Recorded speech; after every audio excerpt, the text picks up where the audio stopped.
ways in which you could look at the intersection of law and anti-Semitism. One could look at law and legal institutions as they regulate or attempt to eradicate anti-Semitism, and as legal norms place limitations on the regulation of anti-Semitism.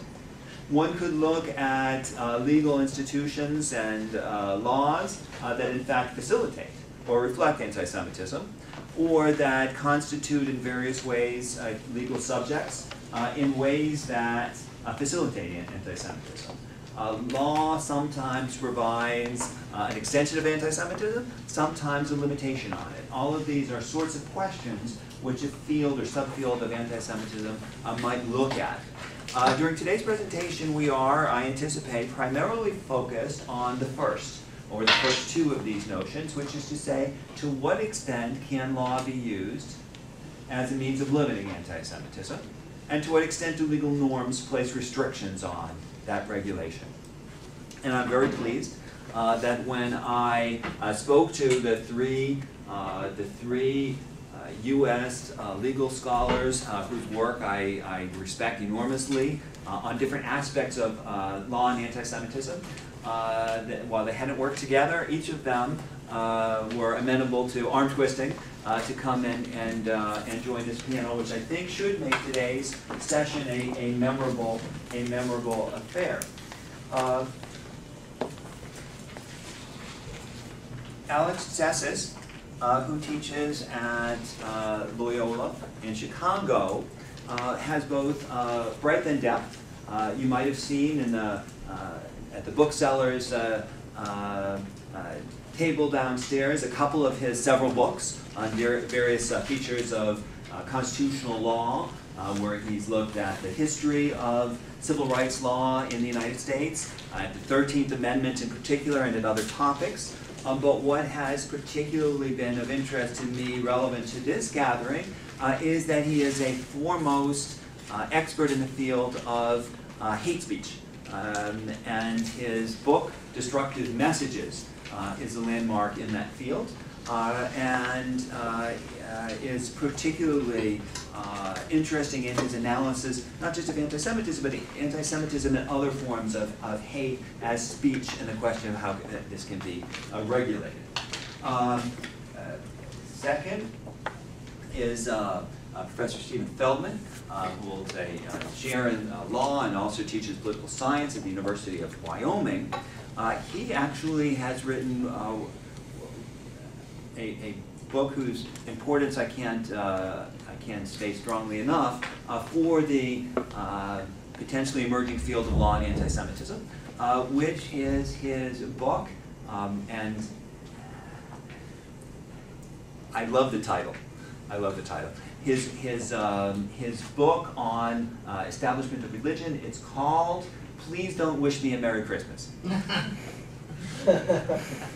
which I think for anyone who is seriously interested in looking at constitutional questions, especially law and religion, and anti-Semitism, this is, I think, a landmark contribution to what you might call critical legal studies or critical race studies as a Jewish contribution, and really a classic book.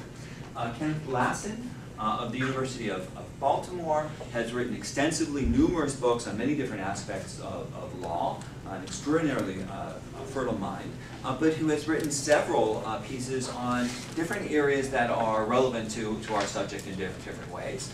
Issues of articles relating to, for instance, freedom of speech in the mosques, different aspects of anti-Semitism and law. He has for many years been an expert in constitutional law and other topics, and really an important figure. I will say a few words at the end, looking at the intersection of civil rights law and anti-Semitism. I direct the Anti-Semitism Initiative at the Institute for Jewish and Community Research and teach at the City University of New York. I'm the former staff director of the U.S. Commission on Civil Rights. The order in which we will speak will be Professor Tsesis, Professor Feldman, Professor Lasson, and then I will speak last. So now we will begin with Professor Alexander Tsesis, and his topic today is Internet, New Media, Traditional Stereotypes, Overt Bigotry, and the International Regulation of Hate Speech.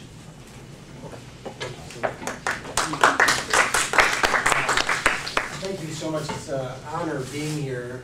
I'm very grateful to Ken Marcus for inviting me. He's done incredibly important work with a book coming out by Cambridge University Press concerning anti-Semitism on campus. His is the most thorough work on that subject for those of you who are interested in it. It's a phenomenon that is very, very troubling and details in the greatest part of any author in the United States. The rubrics of my topic, let me just begin with that, is how anti-Semitism and the regulation of anti-Semitism fits into the bigger picture of regulation of hate speech, both in the international context and in the United States context. By hate speech, I mean anti-Semitic speech, xenophobic speech, white supremacy, racism, and ethnocentrism that is being disseminated through this growing polyvalent form of media, of communication.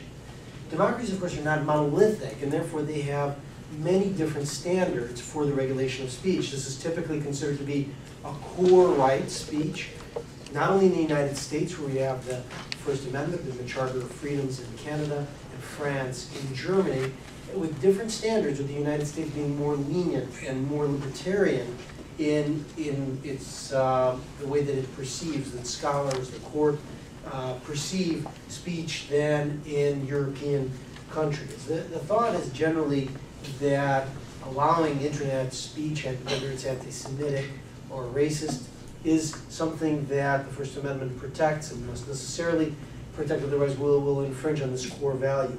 And yet, the reality is a little bit different, because there are many limitations on speech. And while in the United States, there's a tremendous reluctance to limit and to regulate hate speech and to prohibit the dissemination of anti-Semitism from servers that are here, to prevent Holocaust denial, which is transmitted from the United States, and is transmitted specifically because these groups, such as Sundel's site, have found a place, a haven, where their speech, their form of hate speech is protected. There's a tremendous reluctance to put any limits on it. In reality, we put lots of limits on speech. Copyright laws are limits on speech. Trademark laws are limits on speech. The prohibition of presenting oneself as an attorney when one isn't an attorney. The prohibition against saying I am a physician when in reality one is not a physician is something that is prohibited. Identity theft on the internet, we have no problem with limiting it. We have no problem, or at least few people, except the most extreme libertarians, and I don't mean that in a derogatory terms, I mean extreme in the sense that the most hardcore libertarians believe even spam regulation is fine, right? We have a prohibition against spamming without identifying oneself on the internet, and people don't, there's not much controversy about it in this country. But if you try to say that hate speech should be limited, you're going to get a tremendous amount of blowback and a lot of resistance. And it's a curious phenomenon, because the perception is that one can insult people using all sorts of stereotypes, whether it's world domination, whether it's the sale of the protocols of the elders of Zion, whether it's the blood libel, is considered to be accepted speech, that counter speech will be enough to end it, right? In other words, if I say I am a physician, I am not, that would be a felony. Well, you think that counter speech should counteract that, right? Someone should be able to simply put forward that here's my proof, Tsesis is not a physician. Well, I mean, but we don't consider that to be enough. It's easy enough to prove I'm not a physician. You just look up all the licensing in 50 different states, you'll see I'm not a licensed physician in any of them. It's much more difficult often to prove irrational anti-Semitism because of the different ways that it manifests, both as for example, a pro-communist ideology and a pro-capitalist ideology. It's something that morphs in many different ways. One of the real difficulties, of course, of regulating speech is that unlike telephonic communication, which is monodirectional, the internet is polyvalent. You put it out from somewhere, and it can take all sorts of different paths. You're not directing it as a phone call somewhere, so that all sorts of jurisdictional issues become raised. Where can you sue these people? If you have telephonic speech, and I'm particularly trying to communicate, say, intimidation to an individual, I call that individual, I communicate to that individual. I have picked up my phone, I have dialed the number. The difficulty of regulating the internet particularly is its polyvalent and multi-architectural design.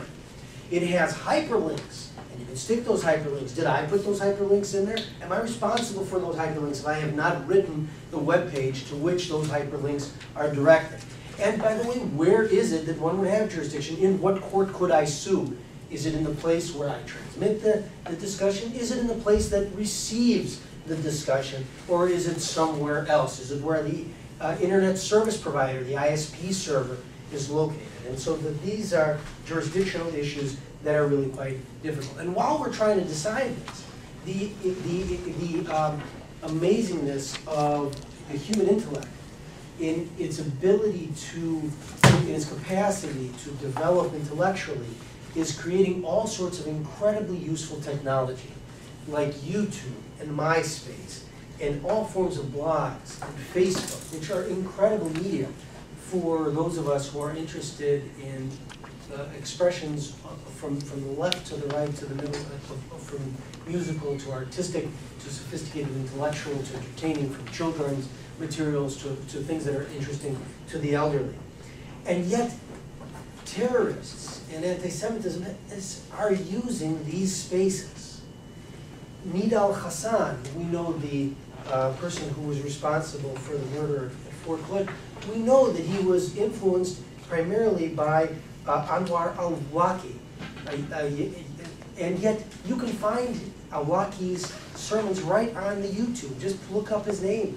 His name on YouTube. You can listen to what he teaches. We know that he gave permission to murder U.S. troops. We know that because the major actually specified that he was influenced by this person, and yet YouTube is carrying his messages. After 9/11, there was a tremendous amount of interbreeding or intercommunication between white supremacists in this country who blamed Jews for 9/11 and Islamic extremist groups. They found common ground in anti-Semitism, and they found a way of sharing information that could never be shared in any other way. It used to be that if you were a hate group, you had a very difficult time in the United States to get any of these messages out. They're fringes. Racism, yes. Racism is an unfortunately horrible phenomenon throughout the United States culture. Anti-Semitism, while certainly a major problem in United States history, just to give an example, the Frank case in the early part of the 20th century is less pronounced, less endemic to the culture as a whole. And so you could put out pamphlets. But now, if you know how to manipulate Google, you could put out the most anti-Semitic materials as one of the top Google hits. And so your little fringe information as a white supremacist group, which could have virtually no influence because the lies, the deceptions, the superstitions you would tell would reach almost nobody. And now have a means of being one of the top things that someone, a school child in high school, a school child in elementary school, and the unfortunate thing is that academics, even who find it simpler to look deeply into the archives and deeply into, and research deeply, will use Google indiscriminately. And these sorts of things, as well as other things like Wikipedia, are easy to be deceived by. What are the numbers? Well, in 1995, there were 50 web pages promoting hatred. 1999, 800. 2001, 4,000, with 2,500 of the 4,000 being based in the United States. In 2006, there were 6,000 hate sites. 2007, 7,000 hate sites. Now 2010, 11,500. It is a major, major cancer. And now these are just sites. If you go onto YouTube, you can watch Hitler, you can watch all manner of Russian xenophobia and anti-Semitism, and you can read the comments, and the comments will tell you, "Бей жидов, спасай Россию." Beat the Jews and save Russia. And so people can interact. We know Jihad Jain used YouTube as a means of recruitment for terrorist activity, and yet Again, YouTube claims it has a policy to take this matter down, and I believe it actually tries to do so. I believe it does so in good conscience. The question is what to do with situations where it just simply can't, because so much material is being put out there.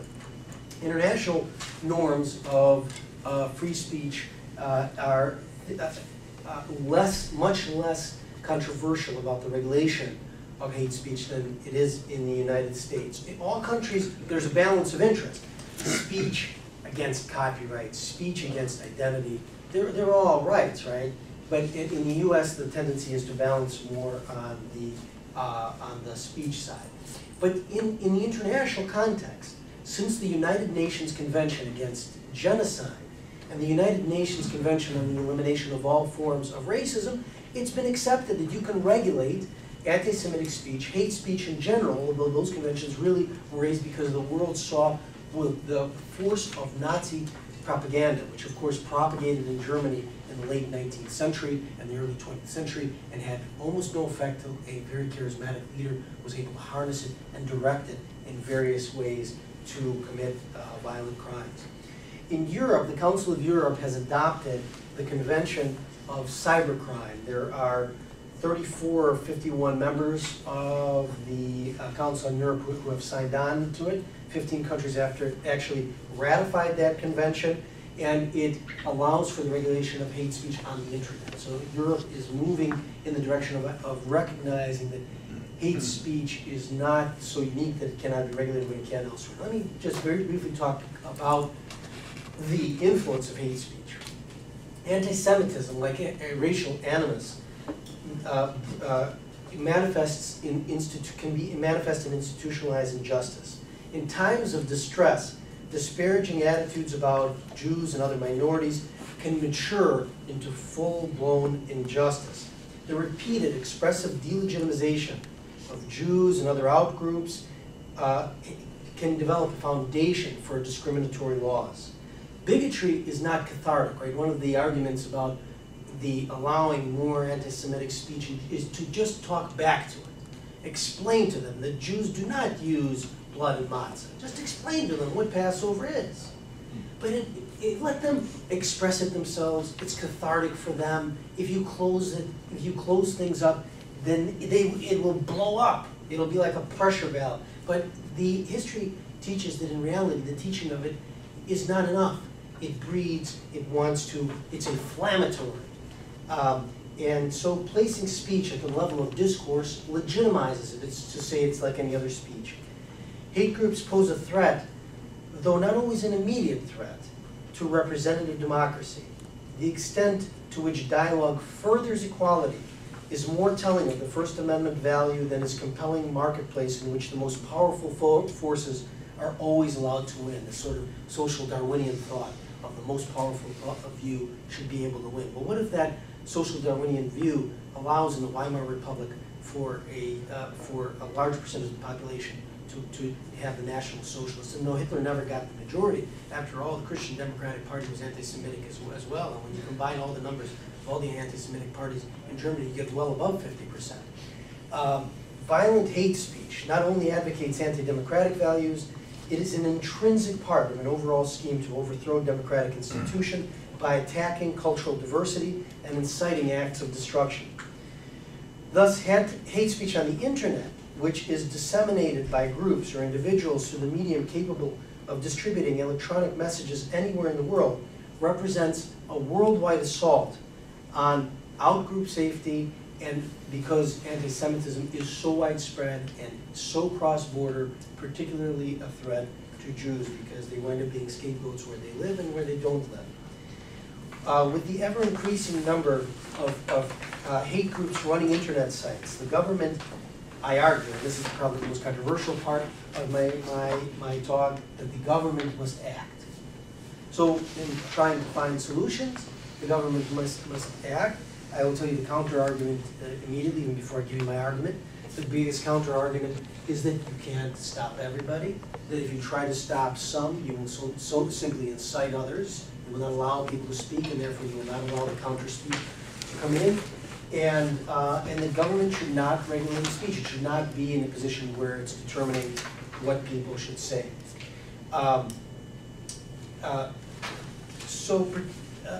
Before let me just pause a little bit before I move on to that and speak just a little bit more on the concept, on what the internet is and whether it's regulated. Some people can be regulated. Some people will say it cannot be regulated. It's not here, it's not there, it's somewhere in this ethereal world of the internet. It is in fact a very physical, method of has a very physical method of distribution. Machines send out requests for data. They send out packets, which are physical electromagnetic signals requesting information.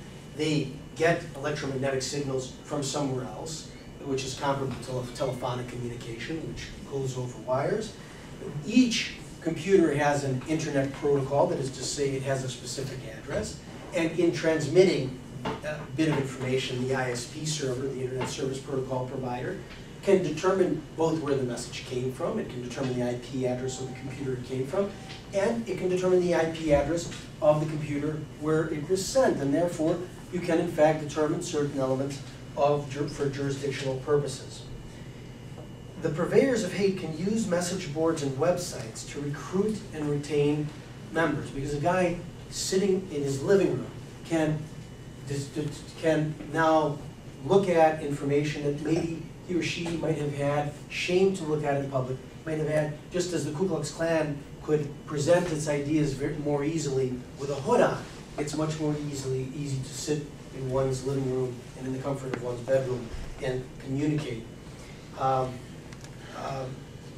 In the United States, as I said, there's limits to this, but in Canada, for example, just to give one example, there are now laws that prohibit the dissemination of speech that's hateful, that it's not specifically only anti-Semitic, but directed at outgroups.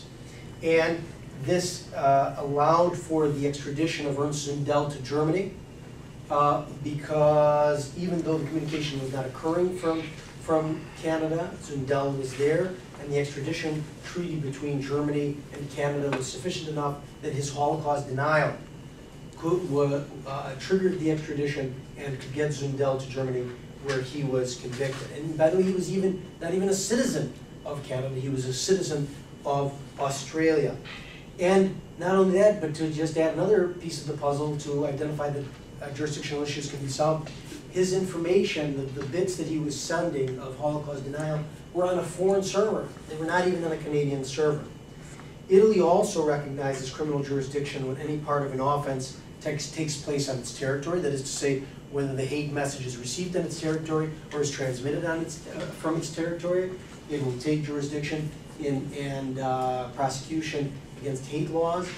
In France, there was a case where Yahoo, which was not the purveyor of which was not selling Nazi paraphernalia, allowed for people to do searches for Nazi paraphernalia in France, which is an illegal activity there.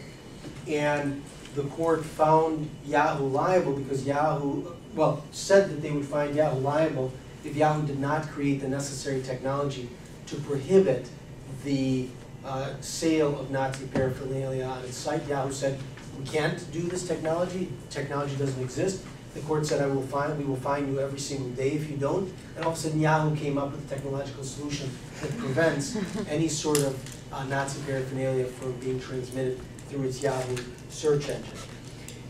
In the United Kingdom, there's a standard that prohibits the incitement of hatred on the internet for a variety of reasons: racial, color, ethnic, national, or sexual orientation, and that can reasonably stir racial hatred. So this is a dignitary crime, where in the United States you can only really place limits based on incitement to violence, based on a recent case about cross-burning.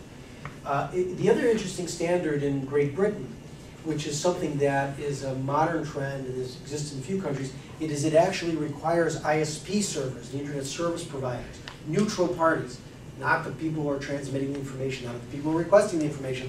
They're simply, it's sort of like a relay station of a telephone transmission, that it requires them to report any anti-Semitic and otherwise hateful speech that's possible.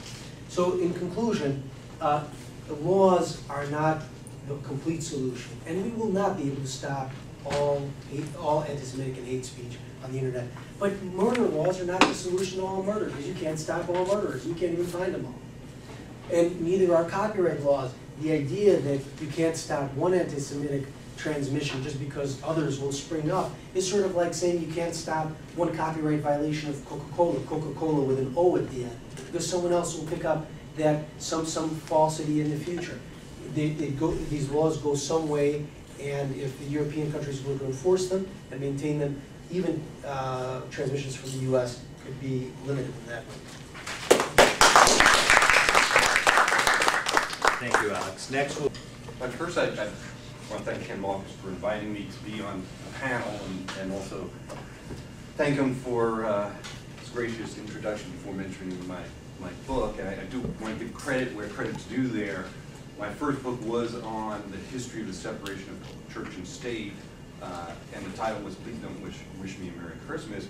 But that was originally my subtitle, and it was the editor at NYU Press who said, gee, that's really catchy, let's use that as the title, we'll sell a lot more books. I don't know if it sold any more books, and I certainly, I thought, he knows, I should defer to him. He's in the book selling business, seemed like a good idea. And, he probably was right, but what I did learn after that was that some people never get past the title. Right, so I got all sorts of responses as if the entire book were about Christmas. And I get somebody calling me saying, gee, I hear you're against the commercialization of Christmas. I'm like, it's got nothing to do with the book. So anyway, after that, I always use very descriptive titles, as straightforward as possible. And then I'm not talking about separation of church and state now. I'm going to talk about anti-Semitism and the politics of free speech jurisprudence. More specifically, I will address two questions that I think are related. The first is whether anti-Zionism is a type of hate speech, or more specifically, anti-Semitic hate speech. And then second, from the standpoint of American constitutional law, is hate speech, including anti-Semitic hate speech, constitutionally protected under the First Amendment? My thesis is that both of these questions are inherently political, and as such, they cannot be answered definitively. That does not mean that we cannot rationally discuss or debate answers to these questions, but rather that we can never arrive at a non-controversial conclusion, because one's answers will necessarily reflect or manifest one's interest in values, including religious and cultural values. I'm going to start with the second question first, so the question of First Amendment protections. And in fact, most of my presentation will focus on that question. And then at the end, I'll come back to the first question. And in discussing First Amendment protections, my focus will be on the politics of free expression rather than the legal doctrine involving free expression. So I'll discuss just a few United States Supreme Court decisions to illustrate an important point. Although many constitutional scholars deem free speech to be a constitutional lodestar, or what some people call the first freedom, the Supreme Court has rarely resolved free expression issues contrary to mainstream interests or values. The corollary to this point is that political and cultural outsiders or minorities often suffer at the hands of the court, including in cases that appear to be great victories for free expression. Many cases upholding First Amendment rights involve situations where the protected expression actually attacks or injures outsiders or minorities. To illustrate this point initially, I'll start with two hostile audience cases. A hostile audience case arises when an individual is speaking to a group of people who begin to get upset and to threaten possible violence. So the speaker's going along, blah, blah, blah, blah, blah. The crowd starts to murmur, murmur, murmur. maybe some people start to push and shove, somebody yells, "You better shut up."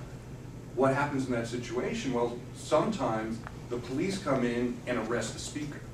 And the question that arises then is whether the speaker's expression is constitutionally protected, even though it might generate violence, albeit often directed against the speaker. The first case focusing on this type of situation is Terminello versus Chicago. It's decided in 1949. In that case, the Supreme Court concluded that a defendant's conviction under a disorderly conduct ordinance violated the First Amendment. So in other words, the court found that the speech was protected under the First Amendment. The speaker was a Catholic priest. So in the context of the United States in the 1940s, it's possible to look at this case and conclude that it involves the protection of a religious outsider. But the priest's speech was an anti-Semitic diatribe. He condemned, quote, atheistic, communistic, Jewish or Zionist Jews. He claimed that Jewish doctors had performed atrocities on Germans. He asked, quote, "Do you wonder that they were persecuted in other countries?" And then he proclaimed that, quote, "We want them to go back where they came from." The American Jewish Congress filed an amicus brief in the case, and they emphasized that this type of speech, this type of anti-Semitic hate speech, posed a frightening threat to Jews, particularly coming so soon after the Holocaust. Nonetheless, the Supreme Court found that this speech was protected. Now, the next case comes up just 2 years later. It's 1951, Feiner versus New York. It's another hostile speech situation, but this time the court concludes that the speech is unprotected. The defendant there was Feiner, was a college student who was addressing a group of 75 to 80 persons, a racially mixed crowd. So we have whites and blacks together on a sidewalk in Syracuse, New York. Feiner encouraged his audience to attend a Young Progressives of America meeting. He criticized the city for canceling a permit for an earlier meeting, and he made some derogatory remarks about the president, the mayor of Syracuse, and the American Legion.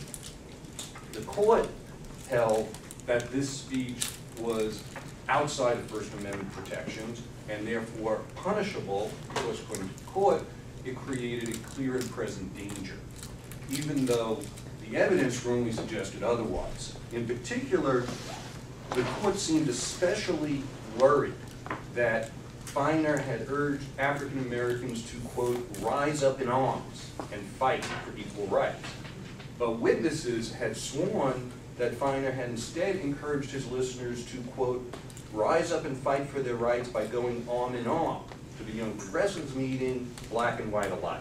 So comparing these two cases, in the first hostile audience case, Terminello, the court protected inflammatory anti-Semitic hate speech. While in the second case, Feiner, the court allowed the punishment of speech mostly criticizing public officials and encouraging African Americans to take political action. So what's my point here? Well, I'm not arguing that the court or the justices purposefully discriminated against outsiders or minorities, but rather that the convergence or lack of convergence of interest between outsiders and the mainstream can influence the court's decisions. Okay, this is what Derek Bell has called the interest convergence thesis. So in accord with the interest convergence thesis, the results in Terminello and Feiner suggest that the court is most likely to emphasize principled protection of free expression when the speech or writing attacks or injures outsiders or minorities rather than the American mainstream. So in Terminello, the court finds anti-Semitic hate speech to be constitutionally protected, while in Feiner, the court finds speech that's threatening to mainstream and elites to be unprotected. Now another case, more of a landmark free speech case illustrates this same point, really hammers it home. The case is Brandenburg versus Ohio, decided in 1969. In that case, the court articulated its most speech protective standard ever for determining whether subversive advocacy can be punished, or more generally, speech inciting unlawful conduct. The court, this is really one of the most important free speech cases in the canon, but it's important to remember that the defendant there was a Ku Klux Klan leader who had spouted typical hate speech, repeatedly denouncing blacks and Jews. Another landmark free speech case underscores how the court does tend to protect the expression of outsiders and minorities when doing so corresponds with or converges with the interests of the mainstream. That case is New York Times versus Sullivan from 1964. The New York Times had published a full-page advertisement soliciting support for the civil rights movement. The advertisement, though, contained several minor factual errors. For instance, it said that students in Montgomery, Alabama had sung My Country 'Tis of Thee on the state capitol steps, but in reality they had sung the national anthem. Because the advertisement also criticized police reactions to civil rights protests, the police commissioner, that was Sullivan, brought a civil action in the state courts for defamation against the Times and several civil rights leaders who had signed on to the advertisement.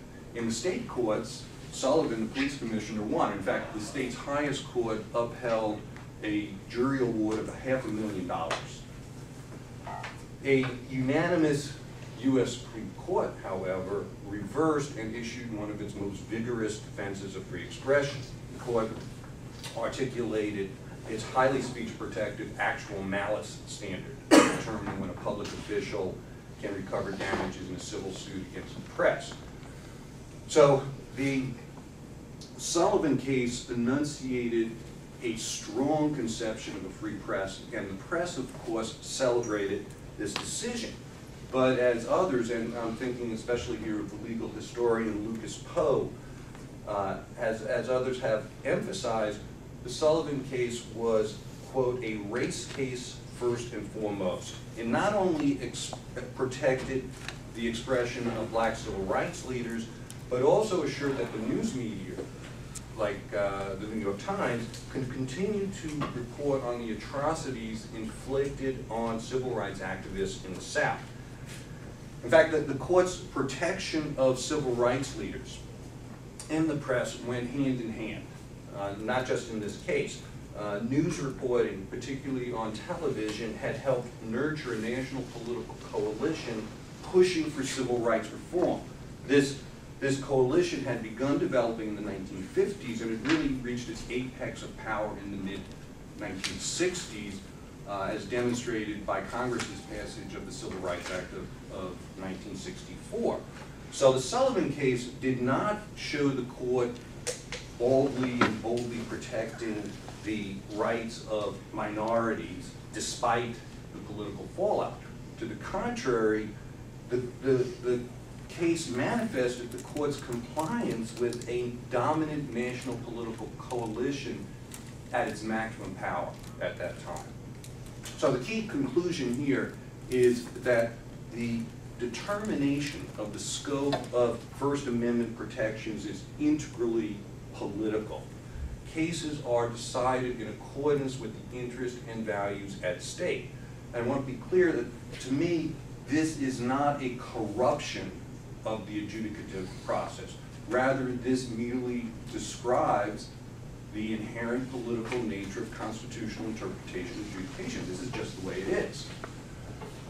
Now, let me briefly focus on hate speech per se. The court has decided a number of cases involving the criminal punishment of hate speech, but the court has not clearly determined whether hate speech is a type of low-value speech outside of First Amendment protections. Although the court does seem to be leaning in the direction of finding that hate speech is constitutionally protected within the scope of the First Amendment. And if hate speech is constitutionally protected, then of course the government cannot constitutionally punish it. But what should be obvious by this point is that the judicial determination of whether hate speech is or is not protected in any particular case will be largely influenced by the interest and values that are at stake. Or in other words, the constitutional protection of hate speech is a political issue. Now let me get back to my first question. Is anti-Zionist expression a type of hate speech, specifically anti-Semitic hate speech? Well, I'd say most people seem to agree that one can criticize Israel without being anti-Semitic. So, for example, one might argue that Israel's policy on new settlements is incorrect, and that argument is not necessarily anti-Semitic. It might focus on the justice or the politics of settlements. At the same time, it also seems that most people would agree that many anti-Israel arguments are blatantly anti-Semitic. And for an example, I will draw on Ken's writings. Ken has described a situation at the University of California at Irvine. He wrote that at UC Irvine, quote, pro-Israel Jewish students have been subject to stalking, rock throwing, and various forms of intimidation, and a Holocaust memorial was damaged or destroyed. Signs have been posted on campus showing a Star of David dripping with blood. And Ken goes on to elaborate the situation. But as he also points out there, some people would deny that even those types of actions in speech are anti-Semitic. What I'd like to bring out the broader point here, though, is that we can think of these arguments as being along a continuum. So at one end of the continuum, we have arguments that we might say are critical of Israel but are clearly not anti-Semitic. At the other end, we have arguments that are critical of Israel but also clearly anti-Semitic. But in the middle, there are many, many arguments which people would disagree about. You know, they might be anti-Semitic, they might not be. It's hard to determine. So how then does this question, is anti-Zionism anti-Semitic? How does this question relate to my other question related to First Amendment protection, including First Amendment protection of hate speech? Well, if even the legal question of whether particular speech is protected under the First Amendment is necessarily political, then to me it's obvious that the definition of anti-Zionist speech as being either anti-Semitic or not will also necessarily be political. In other words, the question whether somebody who criticizes Israel is simultaneously condemning Jews as a race or religion is an inherently political problem. The answer that one gives to the question will be strongly influenced by one's interest and values vis-a-vis Israel and Judaism. So an important point here is that when critics of Israel insist that their arguments are merely political and not anti-Semitic, they are often begging the question. Because whether anti-Zionism is political or is instead anti-Semitic is itself a political question. Now let me clarify this point because I think it's something of a logical conundrum. Many commentators see a dichotomy, an either-or. Criticisms of Israel are deemed either political, which is considered legitimate, or anti-Semitic, which is considered illegitimate. But my point is that this dichotomy, this distinction between political anti-Zionist arguments on the one hand and anti-Semitic or hate speech anti-Zionist arguments on the other hand is too slippery to resolve these disputes definitively. It's too slippery because the distinction itself is political. We cannot determine whether anti-Zionism is merely political or is instead hate speech without accounting for one's interest and values, particularly in relation to Israel. Okay, let me just make a couple of quick conclusions. If both the questions I raised at the outset, is anti-Zionism, anti-Semitic hate speech, and is anti-Semitic hate speech constitutionally protected, both of those questions lead to inherently political answers in what follows. Well, first, I'd say we must guard against having expectations for law that are too great. The law or legal doctrine cannot eliminate anti-Semitism. It cannot prevent people from making anti-Zionist arguments that are sometimes anti-Semitic, partly because the law itself cannot be separated or divorced from the underlying political battles regarding Israel and Zionism. So if anti-Semitism spreads through society, we cannot expect the law to save us. Nonetheless, and this is my second point, I do not mean that we should therefore disregard the law. The law or the interpretation of the law is inherently political, but nonetheless, the law itself influences politics. There's sort of a dialectical relationship between law and politics. So while I've been discussing constitutional law, we can also think about statutory law. Maybe we can have statutes that help control anti-Semitism or control the effects, detrimental effects of anti-Semitism. And even within constitutional law, it's important to make distinctions. So there's a difference between the application of the First Amendment to governmental actors and non-governmental or private actors.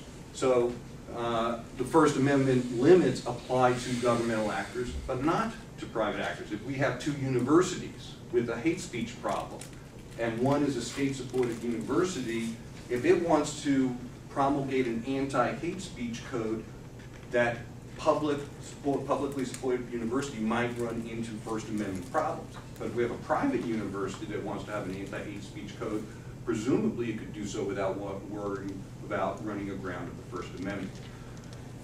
Ultimately, I'd say it's obvious we need to find ways to stop the spread of anti-Semitism.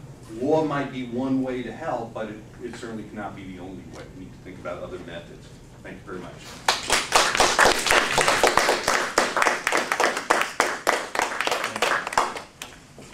Next, we'll hear from Professor Kenneth Lasson, whose paper will be on theoretical basis, historical antecedents, contemporary manifestations, and legal dimensions of modern antisemitism.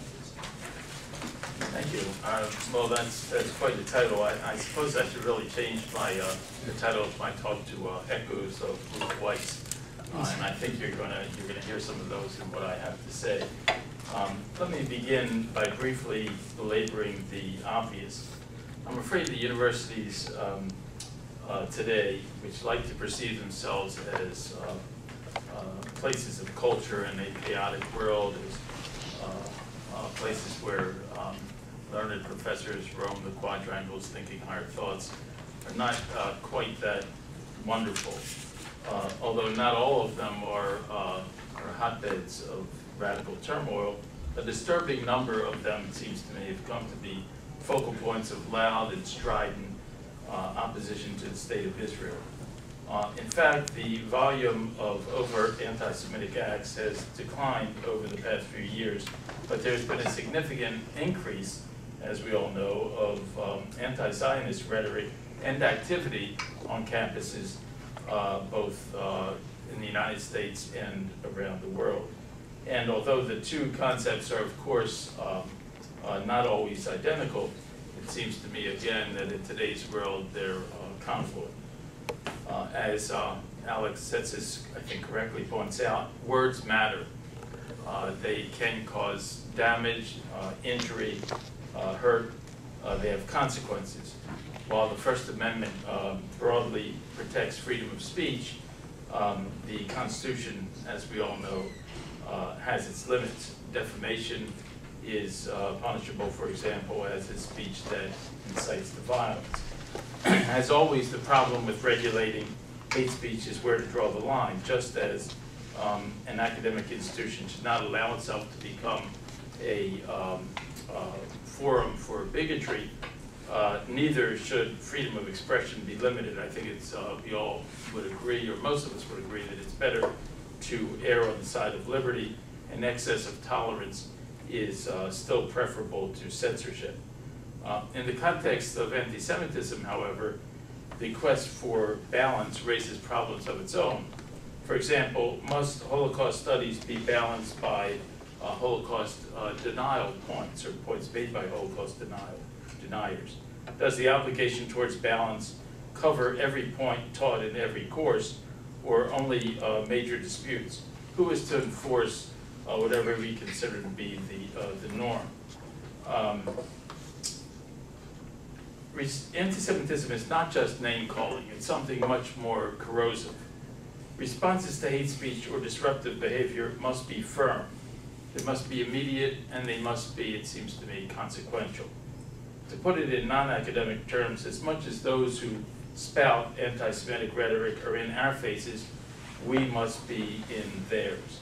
In this regard, I, of course, draw strength from people like Ruth Weiss and Erwin Cutler, and the editors of the new journal, Journal for the Study of Antisemitism, and the founders of Scholars for Peace in the Middle East, and people like that. It seems to be those are the ones who have it right, not just attending conferences, but of actually trying to do something about anti-Semitism. I've just completed a law review article on anti-Semitism in the academic voice, which examines the relationship between anti-Semites and anti-Zionists and speech of both such groups on their conduct, how they both play out on contemporary university campuses. And I suggest ways that by which such rhetoric and conduct can be constitutionally confronted. I look at the historical backdrop, examining the seeds of Marxism, the use of big lies as opposed to facts, and the so-called occupation of in modern Israel. Then I present statistics and narratives, case histories, if you will, about what goes on with academic boycotts, with Holocaust denial, the old canards about Israel being an apartheid state, modern day naysayers such as Israeli academics themselves, some Israeli academics, and I try, as we all do, to counter exaggerations and revisionist history with facts that I firmly believe, are difficult to deny. And finally, I suggest responses and remedies that are consonant with the principles embodied by and ennobled by our First Amendment. The problem is, as I have likewise pointed out in the law review article, nobody reads law review articles, and even fewer those who do read law review articles are seldom persuaded by them. Thus, the importance, I think, of conferences like this, where although in large part we're preaching to the converted, we are, I think, and hope, much more visible. I can't forbear from adding a thought that many share about such conferences as this one, including, I must say, my wife and daughter. I was talking to a few people at lunch about this, who questioned, they were, I guess, impressed with the fact that I was speaking at Yale with all these important people, but they said, what good is it going to do? Anti-Semitism has been around for a long time. My daughter, who lives in Israel, immediately cited an old rabbinic teaching that Esau hated his brother, and their descendants always will.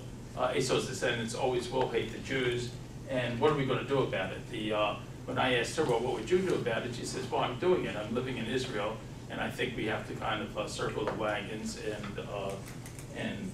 batten down the hatches, as she put it, and fight them on our own turf and fight them to the death if necessary. Well, it seems to me that our task is not just to combat anti-Semitism, but hopelessness as well.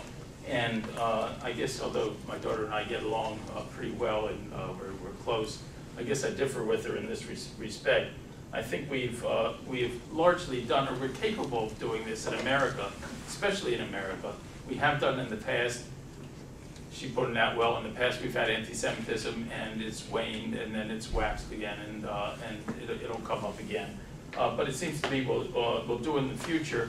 And as Ruth Weiss, I think, also correctly points out, what are we going to do? We're just going to sit back and take it? No, we're going to fight it, and we have to fight it by educating our students and the newer generations coming up as to what exactly we're facing.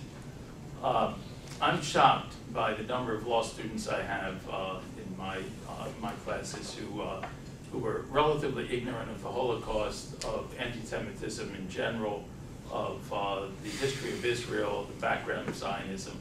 And these people, of course, they're smart. They've survived a pretty competitive market to get into law school, and yet they're ignorant of some what we would consider to be basic tenets of history.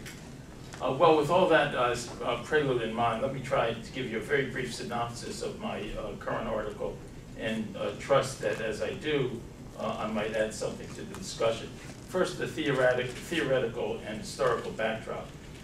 Anti-Semitism in the academy is not a new phenomenon. Much of it can be traced to Karl Marx, whose essay on the Jewish question was an early reflection of modern leftist thoughts. On reading this, he said, he asked, what is the profane basis of Judaism? And he answered, practical need, self-interest. What is, Marx asked further, what is the worldly cult of the Jew? Huckstering. What is his worldly goal? Money. His worldly god, money. Very well, he said. Then, in emancipating itself from huckstering and money, and thus from real and practical Judaism, our age would emancipate itself. The emancipation of the Jew is the emancipation of mankind from Judaism, unquote. Well, Marx was a classic anti-Semite, not an academic anti-Semite, not unlike those who fabricated the protocols of the Elders of Zion, which, as we've learned, and we probably all knew beforehand, is still very prevalent around the world. And of course, they view civilization as having been or about to be destroyed by Jewish conspiracies. In other words, let the world be rid of the Jews, and that's the message, and all will be well. But Marxism was not the only early antecedent to modern Jewish anti-Semitism and modern anti-Semitism. Much academic scholarship in Germany during the Third Reich served to legitimize and endorse the Nazis' worldview. Through it all, ample use was made of the big lie, in the best tradition of which propaganda is promulgated as fact. And the evolution of such bigotry continues unabated on today's campuses. So today we have repeated assertions by academics that Israel is the primary stumbling block to achieving a two-state solution, or a nuclear power that presents the greatest strength, greatest threat to peace and stability in the Middle East is Israel, or Israel is an apartheid state deserving of international boycotts, and so on and so forth. And trumpeting those claims loudly and often enough has allowed them to take on the character of unassailable truths, at least in their speakers' minds. Were they subjected, in my mind, to the same objective scrutiny that academic historians and political scientists traditionally require of their disciplines, all of them would likely prove meritless. It's become increasingly difficult to separate, as I suggest, anti-Semitism from anti-Zionism. Just a few examples of many. In January 2009 at San Francisco State University, reacting to anti-Hamas, anti-terror petitions that were put out by some pro-Israeli students, a group called the General Union of Palestinian Students assaulted those people who had put out the petition and accused them of creating a hostile environment on campus. This, of course, from the same group that routinely sponsors radical speakers with who demonize Jews, Zionists, Israel, and of course America. Earlier this year, Ambassador Oren from Israel was shouted down at University of California at Irvine in a very orchestrated demonstration and campaign. One by one, people in the audience, Palestinian students, got up and called him by racist names. And one by one, they were escorted out. They had planned this 3 minutes apart. And the overall effect was that, he had to stop speaking, much to the embarrassment of the organizers of the event. How do you handle something like that? Well, similar instances There was the occur. Muslim Student Union. I'm sorry? That wasn't necessarily Palestinians, that was the Muslim Student Union, I'm Yeah. sorry, but there are many Palestinian students in that. Yeah. It was voted down by people who were educated as to what was going on. Nevertheless, over 700 academics signed on to that original petition. Most of them British, but a considerable number of them scholars who hailed from a host of other European countries as well. In 2009, just a year ago, following Israel's military campaign in Gaza, in response to 6 years of rocket fire from Gaza into Israel, a group of American professors, I'm ashamed to say, joined the call for an academic boycott of Israel, recommending divestment initiatives modeled after those used against apartheid South Africa.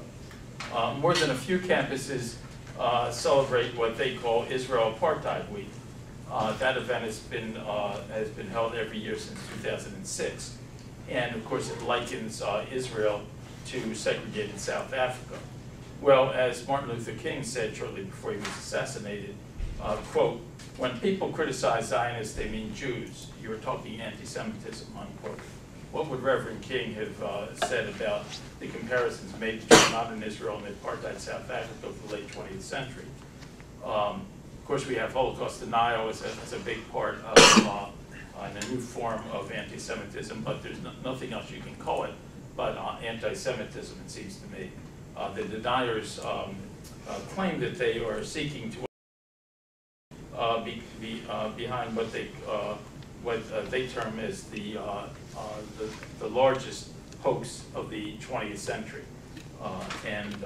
Then you have people, academics like MIT's Noam Chomsky and lesser lights like Norman Finkelstein, making similar statements that the Holocaust is grossly exaggerated.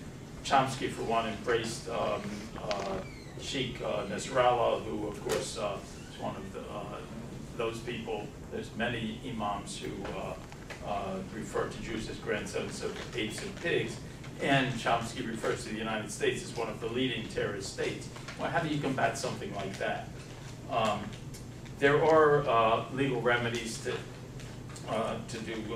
do this. I think Alex has pointed some of those out, and I try to point some of those out. But I think that the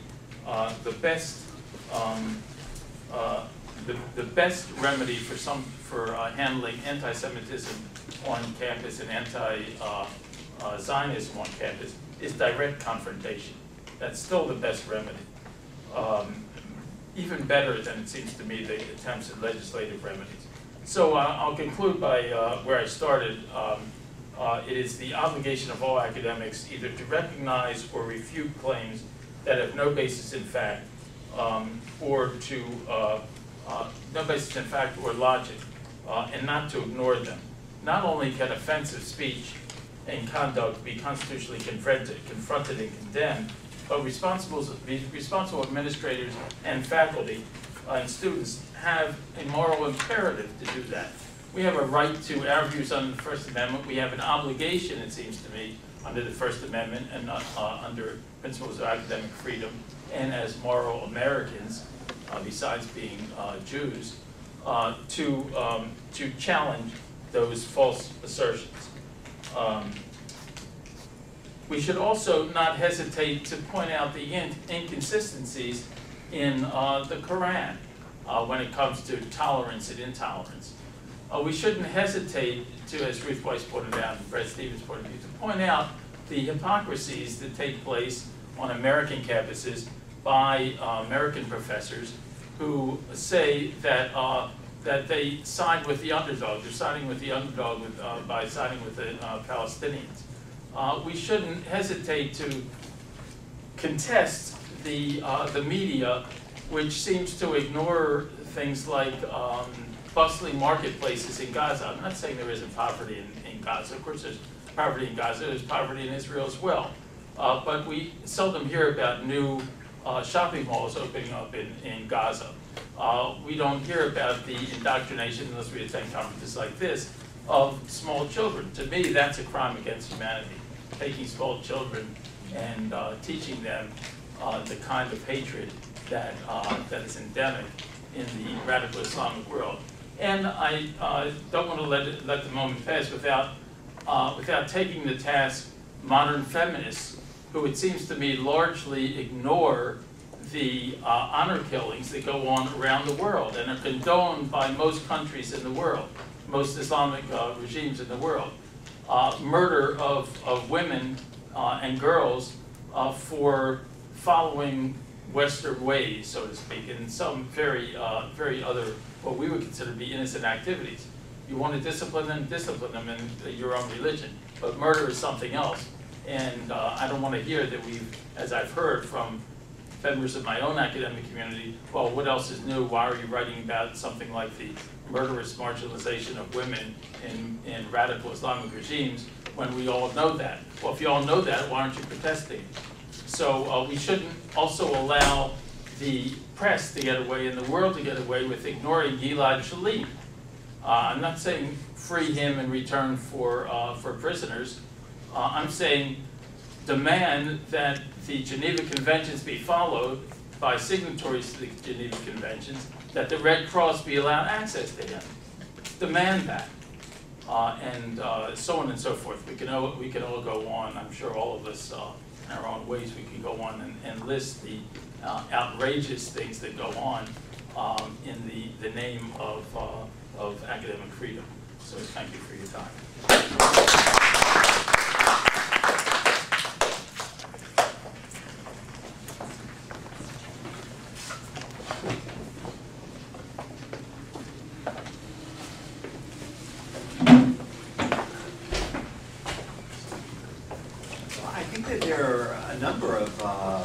Common themes through the first three papers, and there's one that I want to point out now because I think it's a question for me as well, and it's the question: to what extent can law solve the problem of anti-Semitism? To what extent is it the appropriate tool to look at?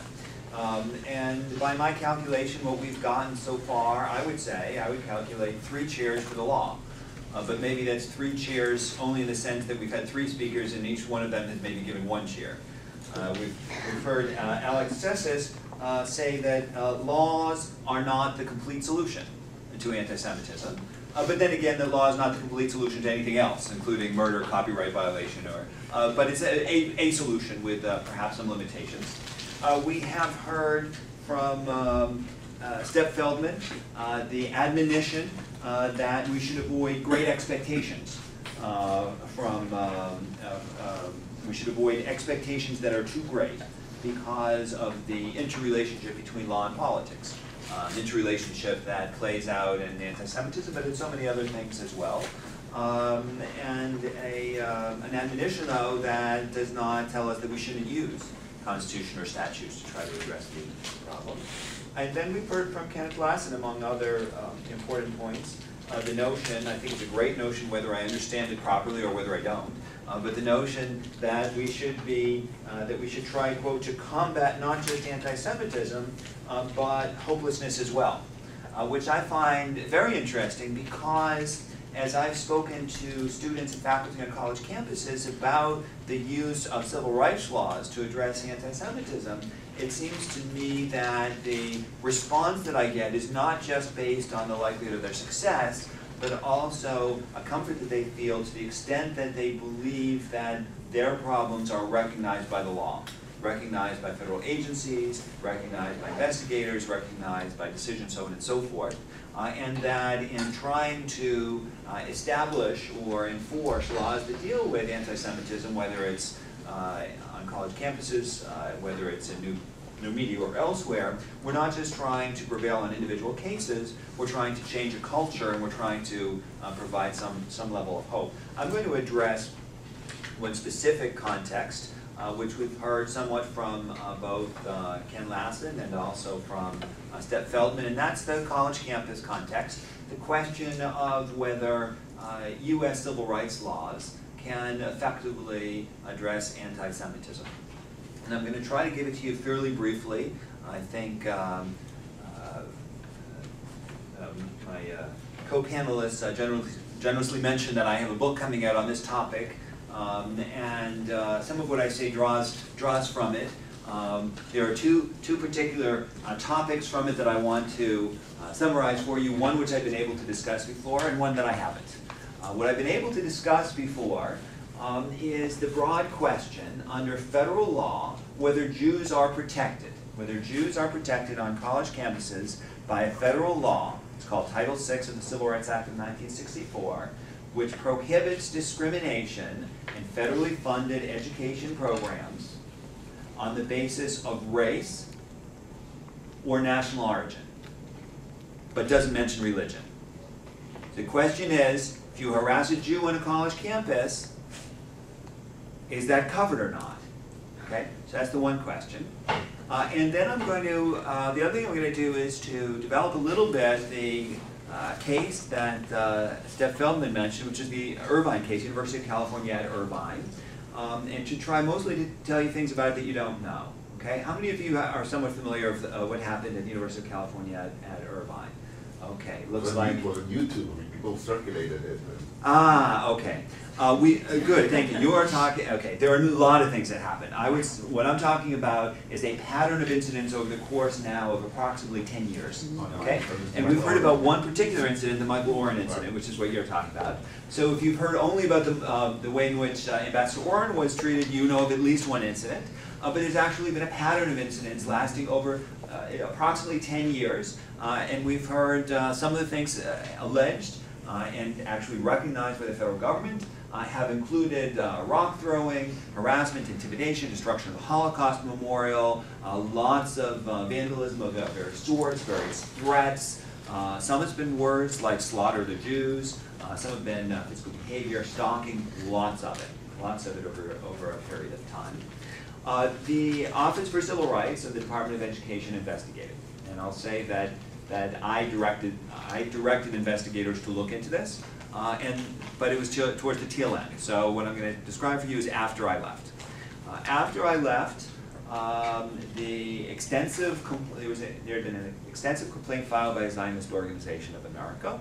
OCR looked at it for many months, and ultimately, if you follow the case, what you think happened is that OCR investigators determined that there was no anti-Semitism there, or maybe if you look at it a little bit more closely, you say, well, they never actually said there was no anti-Semitism, but they said, well, parts of the complaint were untimely, and parts weren't sufficiently based in the evidence, and there were other technicalities, and maybe we don't have jurisdiction, and for the most part, we won't really say whether there's anti-Semitism, but they dismissed the case, right? So it's gone.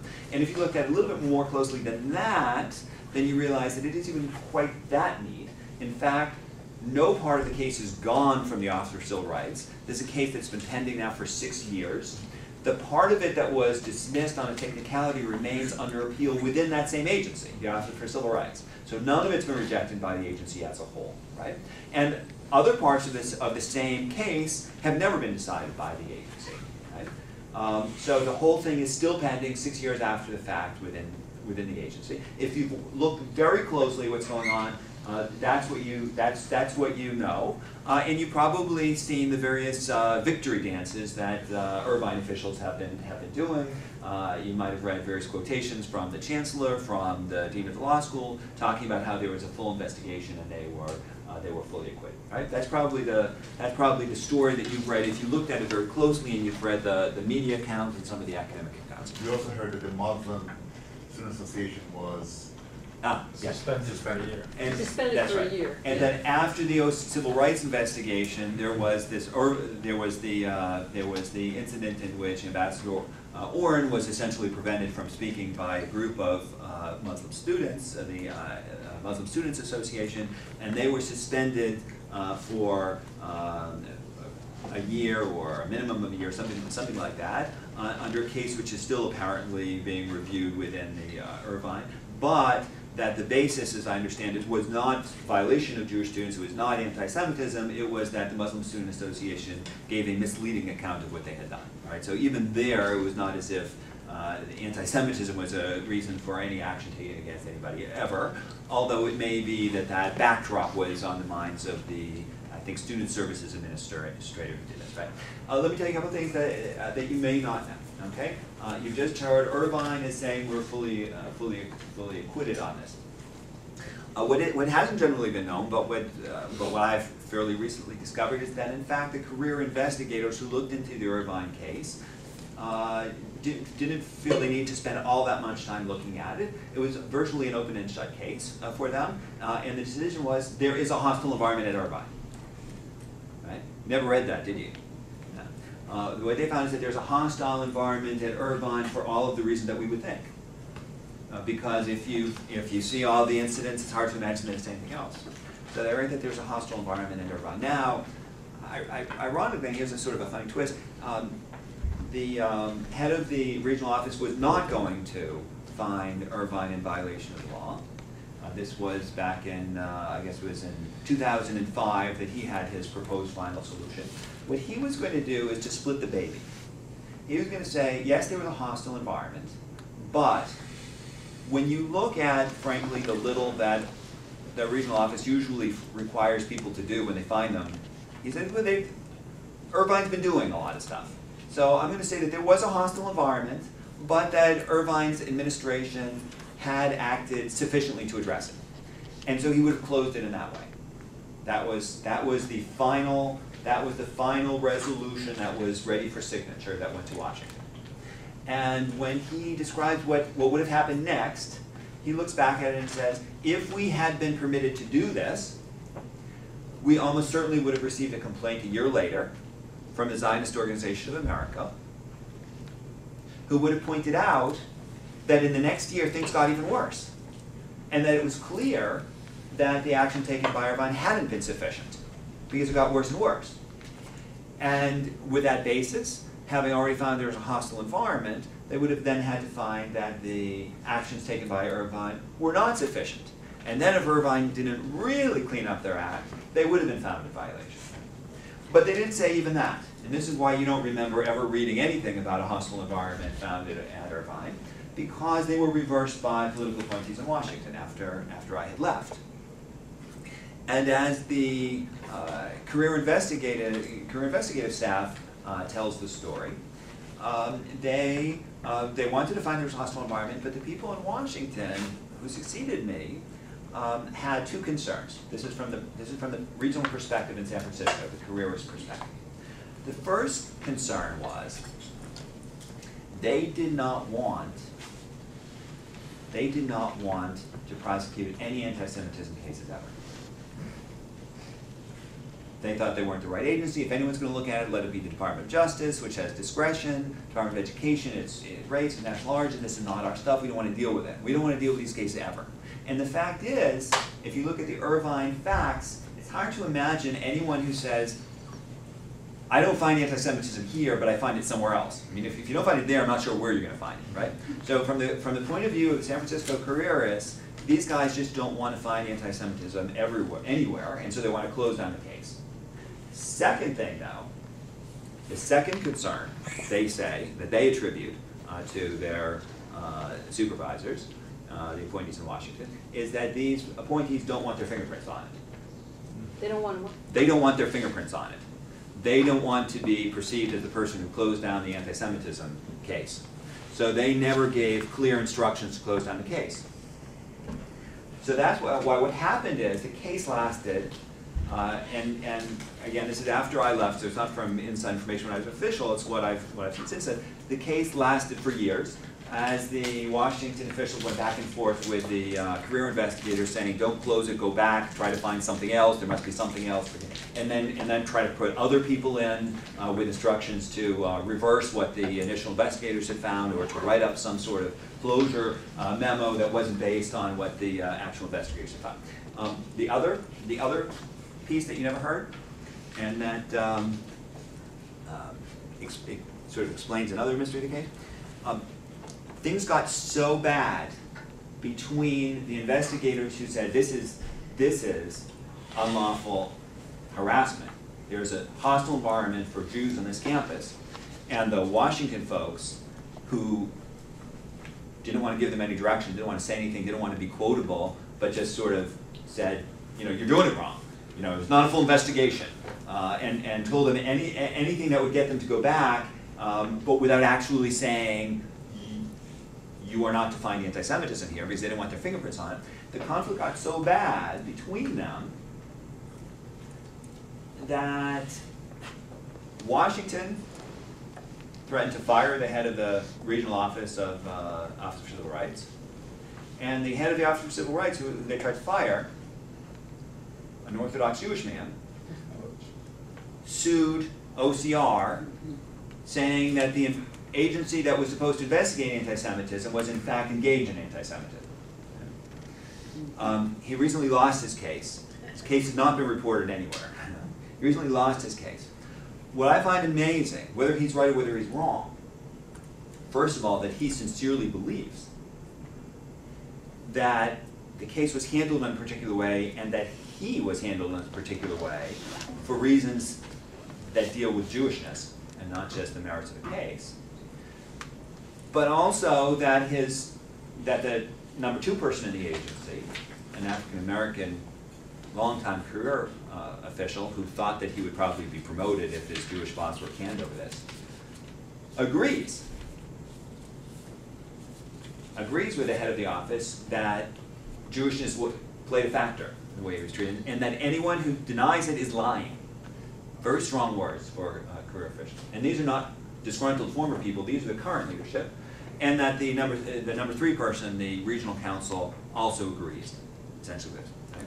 So what you have in Irvine, in the case still pending, is one of the most explosive cases that I have seen.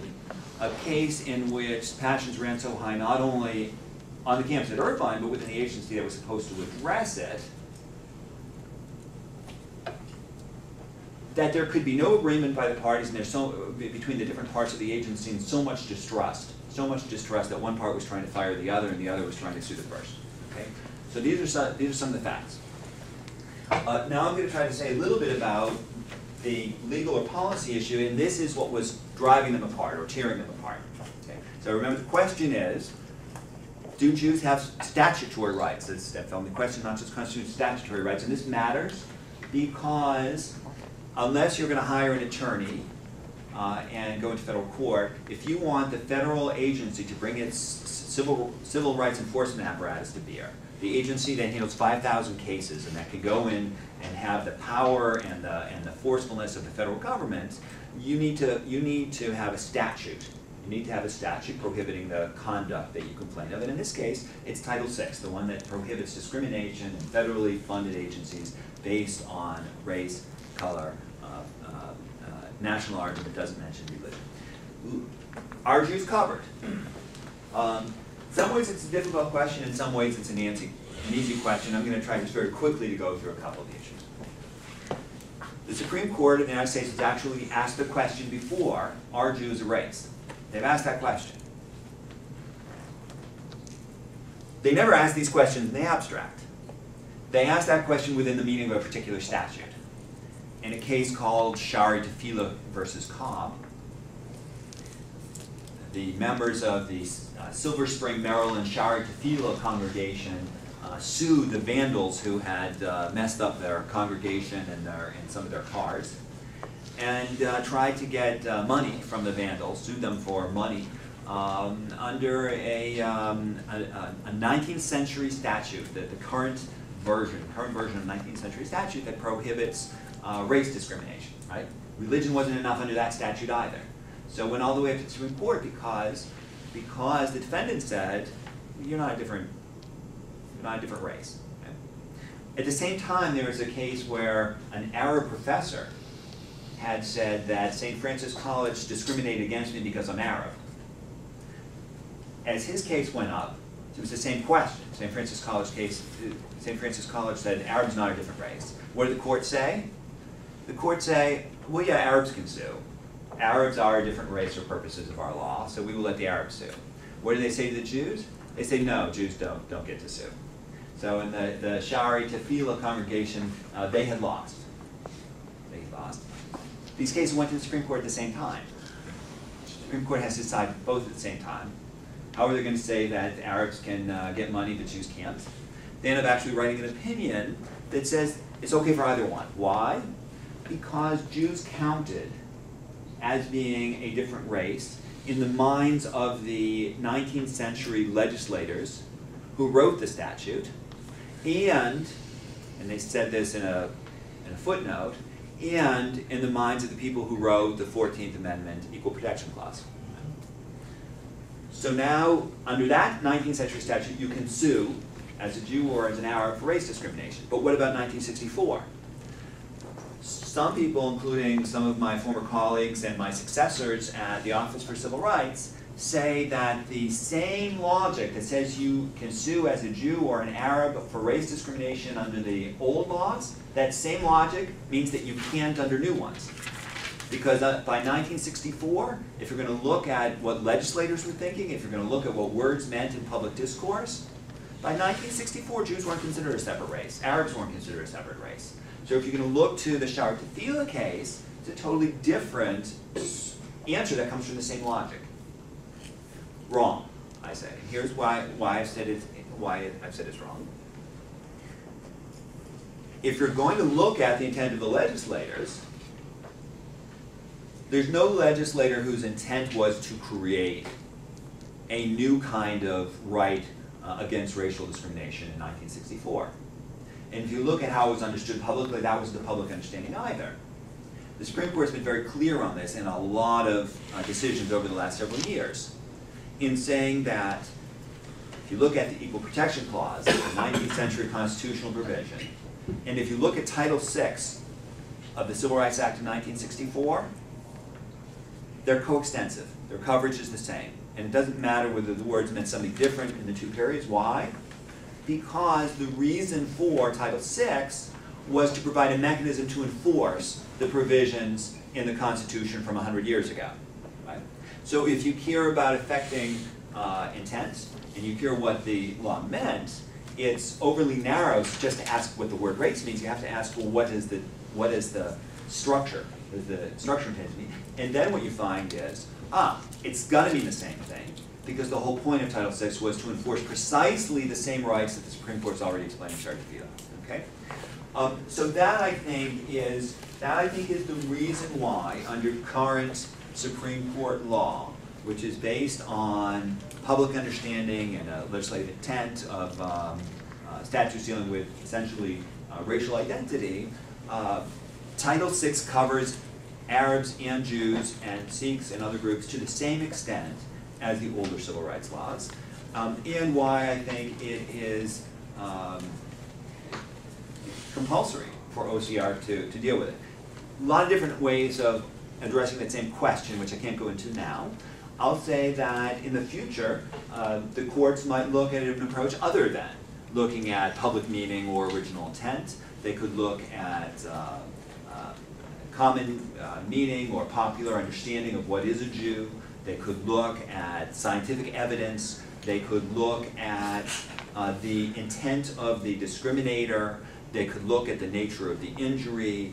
There are a lot of different ways of looking at that I've explored. I could address if there are questions. But what I would argue is that there is no way of looking at it under which the best answer is that Jews aren't covered while other groups are. I just don't think I've been able to come up with a way of framing the question where the right answer is other groups are protected, but just no, not Jews, not Sikhs, but yes to others. Okay? So, in terms of the general question, is law the solution?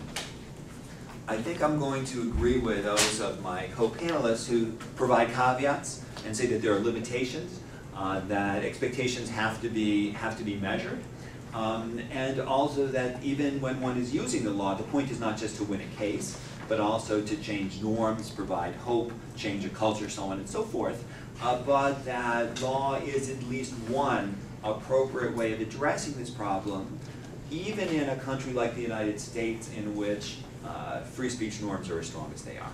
Okay? Now,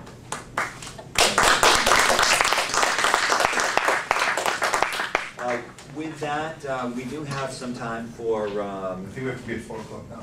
Is it now? Break. So we'll take some questions.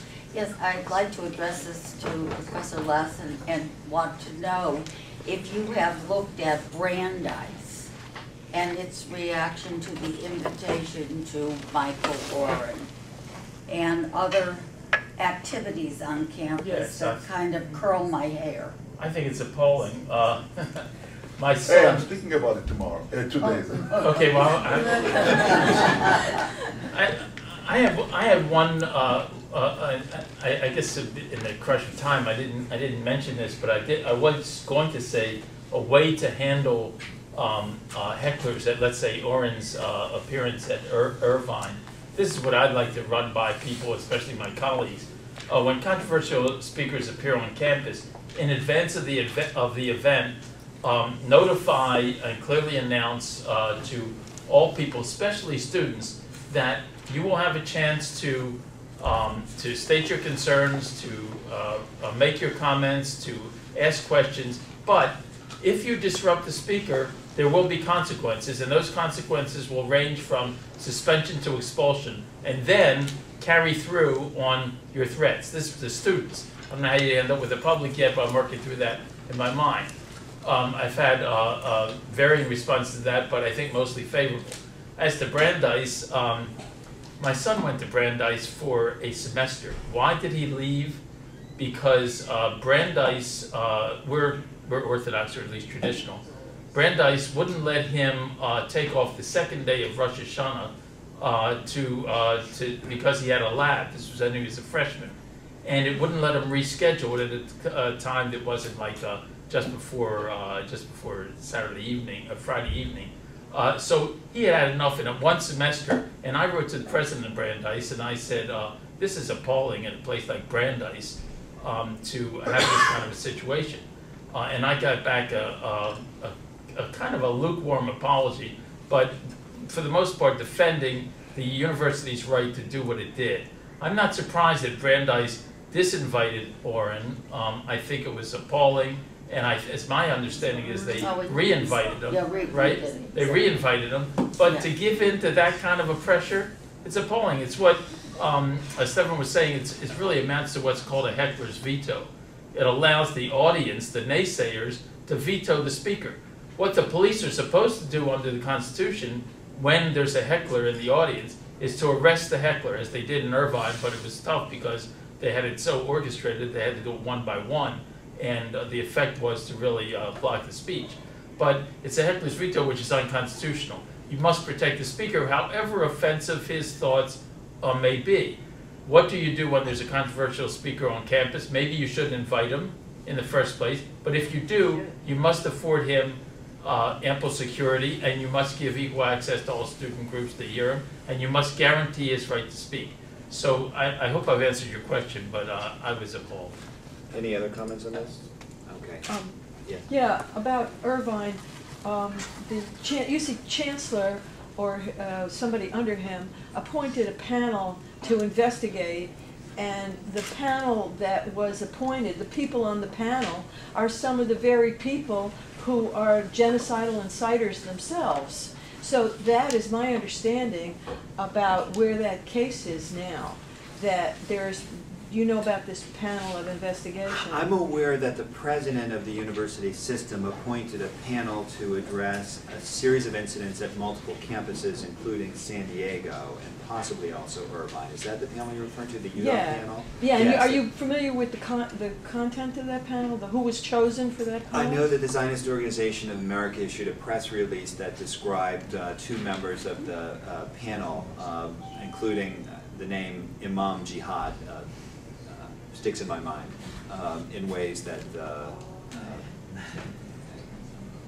creates questions, yes. My understanding is that the Muslim council, what's it called, the Muslim Student Union. Student Union is appealing the decision to suspend it for a year, and that as Ken pointed out, the reason that it was suspended was not so much for its actions. There was that it misrepresented.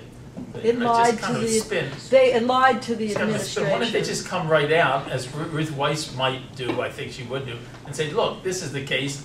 You did this, it's wrong, and we're going to state our reasons for suspending it. Yeah, that's not happening. Question here. Okay. I would like to briefly elaborate on a European perspective, but you can probably hear it come from Europe. Professor Tsesis, you mentioned the Convention on Cybercrime by the Council of Europe, and Europe in general is kind of split between countries that strongly want to regulate free speech, anti-Semitism, discrimination, Holocaust denial, and so on. These are mainly the continental European countries, whereas on the other side, there are countries like Great Britain and the Nordic countries, Sweden, Norway, etc., which contradict this tendency to legislate and to regulate free speech. And a prominent figure is the Oxford scholar Timothy Garton Ash, who very strongly contradicts the regulation and legislation of free speech.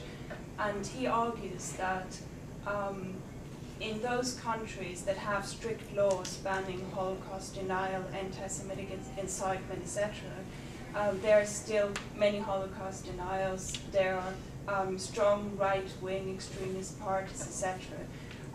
So I would be interested in your comments on Timothy Garton Ash's position, whether legislation is a remedy against anti-Semitism and Holocaust denial, or whether things keep on going no matter if there is legislation or not.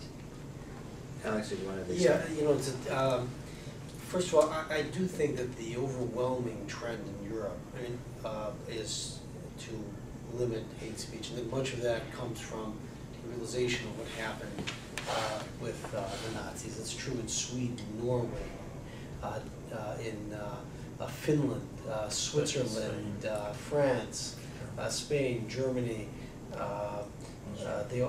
Austria. That's right. And you don't go to Australia if you there's still somewhat connected with Britain. And the laws in Britain against hate speech have been around since before the Holocaust. So I do think that there's that trend. On the other hand, your question also poses the question of, do these things continue irrespective of the fact there are limitations? And the answer is yes. Just like sexual harassment. You have laws against sexual harassment. Does sexual harassment end? No. And if you had, all manner of laws that protect human dignity, does that mean it ends? No, there are laws against sexual genital mutilation of women. Does that mean that there is no more of it? There is. The unfortunate thing, the horrible thing is that there is. So the deeper question, I think, and this goes to Ruth Weiss's point, is can anti-Semitism even be ended? And I don't know. I really don't know. Steph mentioned Derek Bell. Years ago, I heard him say that racism in this country can never be ended. And when I heard this, I was very skeptical. And I thought, how could, this is so pessimistic. How would you say it can never be ended? And I thought to myself, what if I thought about the question, can anti-Semitism ever be ended? Is it really feasible? And I'm not sure it's possible. So that I think one of the things is that you create a deterrence, and you also you communicate a message. This is not going to be appropriate in a pluralistic society. And at the same time, you deter. Some people will just be afraid. They'll think, I'm not going to do it. And so that you establish certain norms of decency, you protect, and it also sends comfort, I think, to women that just keep going with sexual harassment, that they realize, that the country understands, or the state understands, that if they're harassed, this is a real harm to them, and that Jews and others will understand that these are real harms that they're experiencing. Can I ask you a question on a follow-up on this? How about like Gert Wiles, that case, and whether he, in Holland, where he should make those type of criticisms against Islamic peoples, where there's the thought that the minority group uses that as an affirmative sword to stifle speech. And that it really, rather than use as a sword to stop racism or ethnic intimidation, it's really used as a sword to stifle the debate itself. And what are your thoughts on that? I think, though, that's a very interesting point, and it's a very difficult question, and it's certainly a very legitimate perspective that is given. I think ultimately the way to deal with that is that there have to be clear definitions, so that you have to identify what it is that's being prohibited. But it doesn't that tend to suggest that the American view might be the better view, just confronting it, like Lasson says? And then we're going to go to the next So question. I'll be extremely quick, because I'd like to get other people. I think not, and the reason is that when you look at the story, I'm sorry, I think not, the reason is that, although I think it's a legitimate point of view that you're expressing, so I don't want to belittle it, that the reason I think that the American view is not correct is that we know that Nazi speech was critical. We know that pro-slavery speech in the United States, in my opinion, Calhoun's views were critical to the Civil War. Savage views about Native Americans were critical to the misappropriation of their land. Anti-Tutsi views in Rwanda were critical to the genocide. I'm sorry, I want to make sure other people. We'll talk short. Ed, I know you've been trying to go on. Yeah, I just want to, I think Stephen Feldman's got a very important insight about how legislation, in particular hate speech legislation, often more reflects the society it comes from than dictates the norms of the society that it comes from. And I think actually Canada's quite a good example of that. You know, I sometimes do I sometimes get concerned when I hear in the United States people talk about Canada's anti-hate laws, that you sometimes do to Canada's hate legislation what, you know, Michael Moore does to Canada's healthcare system. That is paint way too rosy a picture of what's going on. I think that Canada's hate legislation has been somewhat effective, but to a great extent it reflects the inherent ethos of the society more than has dictated the ethos of the society. That is, it's a fairly tolerant society, and so it kind of reflects that back on itself. When it comes, I should say though, when it comes, and it's been effective when it comes to Ernst Zundel and neo-Nazi speech. When it comes to anti-Zionist speech, it's a whole different, you've got a whole different ball of wax there. And on campus, that tendency towards what I consider to be false even-handedness, but the kind of relativity of violence and the even-handedness of the discourse about the Middle East plays out in the hate speech debates too. So now you have as many complaints that say Zionism is hate speech as anti-Zionism is hate speech. And you've just kind of replayed this whole debate about what is Zionism on campus into the hate speech category, and you're kind of playing that out now in interpretation of legislation rather than in the underlying context. So in that context, I don't think it solves any problems, it just replicates them. I have to point out that the United States is the only Western democracy that regulates hate, refuses to regulate hate speech. And as I often ask my civil liberties seminar, does that make all the other Western democracies wrong? And I just leave that question hanging there, even though I criticize the Canadian law in very particular ways. But it seems to me that we are headed in the direction that I think Alex would have, and I think in some ways I would have us go, and that is to start to tweak the hate speech laws so that it does cover some of the anti-Semitic rhetoric that clearly leads to violence in this country. Sir, was that a question or a signal? Or? Well, I had a quick question actually. Okay. I attended SH State, and in reference to the 2002 blood libel, have you heard about that? They distributed posters across campus saying that Jews killed Palestinian babies for matzah for Passover, and they claimed that they didn't print it up or distribute it. And then that following May, so that was the end of April, following May, there was a Israel birthday party by Hillel in the Cesar Chavez Student Center. And they were so surrounded and so threatened that the police had to escort Hillel off campus. And what happened was the two student organizations, GUPS and MSA, basically just lost internet privileges for a year. does that seem like an appropriate punishment, or I don't know if you know more facts on it than I do? Yeah, I mean, those are, let me try very briefly. Those are two separate, very disturbing incidents, although the Right. fact that one followed the other, I think, is a Yeah. very interesting illustration. When you have the sort of hate speech reflected in that flyer, I think the language on the flyer was a picture of a dead Palestinian baby, and the language was canned Palestinian meat according to Jewish right under American license. And then it was shortly after that was distributed that we had the anti-Jewish riot or near riot at the Hillel. There are a lot of different perspectives that I've heard on this. I noticed that at the desk earlier they were selling Ron Rosenbaum's anthology, which includes Professor Laurie Zoloff's eyewitness testimony on that incident. On the first incident, President Francis Corrigan, I mean, you were at San Francisco State, but I guess a few years later, he actually responded in a way that I thought was extremely strong.